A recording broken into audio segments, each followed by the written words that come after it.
Welcome to my new video. दोस्तों, आज के इस वीडियो में मिशन शक्ति उत्तर प्रदेश के अंतर्गत हम बात करेंगे अहिल्याबाई होलकर की। तो अहिल्याबाई होलकर को महारानी के रूप में हम लोग जानते हैं।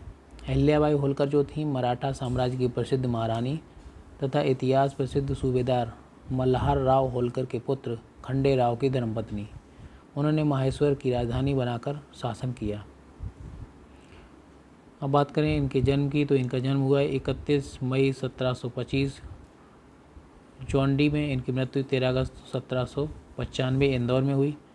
राष्ट्रीयता की अगर बात करें तो ये भारतीय थी। पति खंडेराव होलकर, माता पिता मंकोजी शिंदे, राजवंश मराठा साम्राज्य। इनके बच्चे थे मालेराव होलकर, मुक्ताबाई होलकर। अहिल्याबाई ने अपने राज्य की सीमाओं के बाहर भारत भर के प्रसिद्ध तीर्थों और स्थानों में मंदिर बनवाए, घाट बनवाए, कुओं और बावड़ियों का निर्माण किया, मार्ग बनवाए, काशी विश्वनाथ में शिवलिंग को स्थापित किया, भूखों के लिए अन्न सत्र, अन्न क्षेत्र खोले, प्यासों के लिए प्याऊ बिठलाई, मंदिरों में विद्वानों की नियुक्ति, शास्त्रों के मनन चिंतन और प्रवचन हेतु की। अब बात करते हैं इनके जीवन परिचय की। तो अहिल्याबाई का जन्म चौंडी नामक गांव में हुआ था, जो आजकल महाराष्ट्र के अहमदनगर जिले के जामखेड़ में पड़ता है। 10-12 वर्ष की आयु में उनका विवाह हुआ। 29 वर्ष की अवस्था में विधवा हो गई। पति का स्वभाव चंचल और उग्र था, वह सब उन्होंने सहा। फिर जब 42-43 वर्ष की थीं, पुत्र मालेराव का देहांत हो गया। जब अहिल्याबाई की आयु 62 वर्ष की थी, दौहित्र नथ चल बसा। 4 वर्ष पीछे दामाद यशवंतराव फड़से ना रहा और उनकी पुत्री मुक्ताबाई सती हो गई। दूर के संबंधी तुकोजी राव के पुत्र मल्हार राव पर उनका स्नेह था। सोचती थी कि आगे चलकर यही शासन व्यवस्था, न्याय और प्रजारंजन की डोर संभालेगा, पर वह अंत तक उन्हें दुख देता रहा। अब बात करें अहिल्याबाई होलकर का योगदान क्या रहा। तो अहिल्याबाई ने अपने राज्य की सीमाओं के बाहर भारत भर के प्रसिद्ध तीर्थों और स्थानों में मंदिर बनवाए, घाट बनवाए और मंदिरों का, कुओं और बावड़ियों का निर्माण कराया। तो इस तरीके से उन्होंने कई ऐसे काम किए। मंदिरों में विद्वानों की नियुक्ति, शास्त्रों के मनन चिंतन और प्रवचन हेतु की, और आत्मप्रतिष्ठा के झूठे मोह का त्याग करके सदा न्याय करने का प्रयत्न करती नहीं मरते दम तक। ये उसी परंपरा में थी जिसमें उनके समकालीन पूना के न्यायाधीश राम शास्त्री थे और उनके पीछे झांसी की रानी लक्ष्मीबाई हुई। अपने जीवन काल में ही उन्हें जनता देवी समझने लगी और कहने लगी थी, इतना बड़ा व्यक्तित्व जनता ने अपनी आँखों देखा ही कहाँ था। जब चारों ओर गड़बड़ मची हुई थी, शासन और प्रशासन व्यवस्था के नाम पर घोर अत्याचार हो रहे थे, प्रजाजन, साधारण गृहस्थ, किसान, मजदूर अत्यंत निहीन अवस्था में सिसक रहे थे। उनका एकमात्र सहारा धर्म, अंधविश्वासों, भय, त्रासों और रूढ़ियों की जकड़ में कसा जा रहा था। न्याय में न शक्ति रही थी, न विश्वास। ऐसे काल की उन विकट परिस्थितियों में अहिल्याबाई ने जो कुछ किया वह बहुत बहुत किया, वह चिरस्मरणीय है।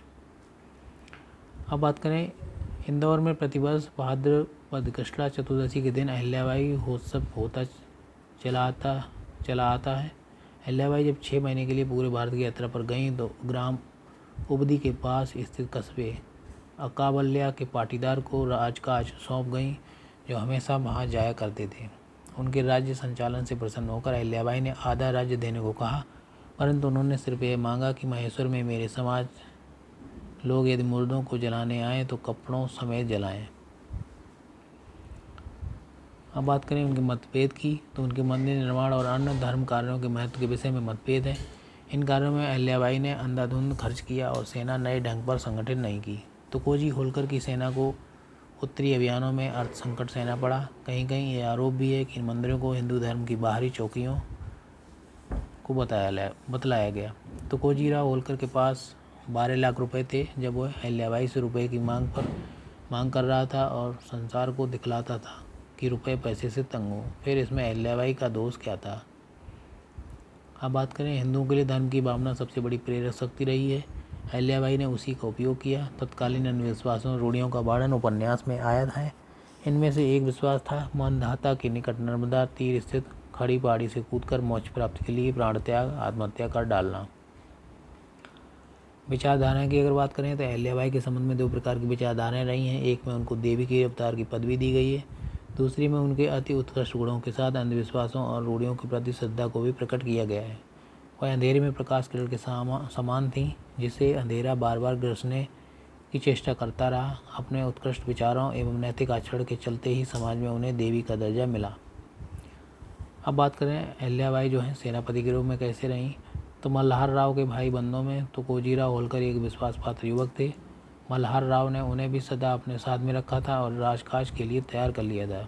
अहिल्याबाई ने इन्हें अपना सेनापति बनाया और चौथ वसूल करने का काम उन्हें सौंप दिया। वैसे तो उम्र में तुकोजीराव होलकर अहिल्याबाई से बड़े थे, परंतु तुकोजी उन्हें अपनी माता के समान ही मानते थे और राज्य का काम पूरी लगन और सच्चाई के साथ करते थे। अहिल्याबाई का उन पर इतना प्रेम और विश्वास था कि वह भी उन्हें पुत्र जैसा मानती थी। राज्य के कागजों में जहाँ कहीं उनका उल्लेख आता है, वहाँ तथा मोहरों में भी खंडोजी सुत तुकोजी होलकर इस प्रकार कहा गया है। अब बात करें अहिल्याबाई होलकर की मृत्यु की, तो राज्य की चिंता का भार और उस पर प्राणों से भी प्यारे लोगों का वियोग, इस सारे लोक शोक भार को अहिल्याबाई का शरीर अधिक नहीं संभाल सका और 13 अगस्त सन 1795 को उनकी जीवन लीला समाप्त हो गई। अहिल्याबाई के निधन के बाद महाराजा तुकोजीराव ने राज्य की शासन व्यवस्था को संभाला। तो इस तरीके से अहिल्याबाई का जीवन परिचय रहा। तो कैसे लगा वीडियो, कमेंट करके ज़रूर बताइएगा।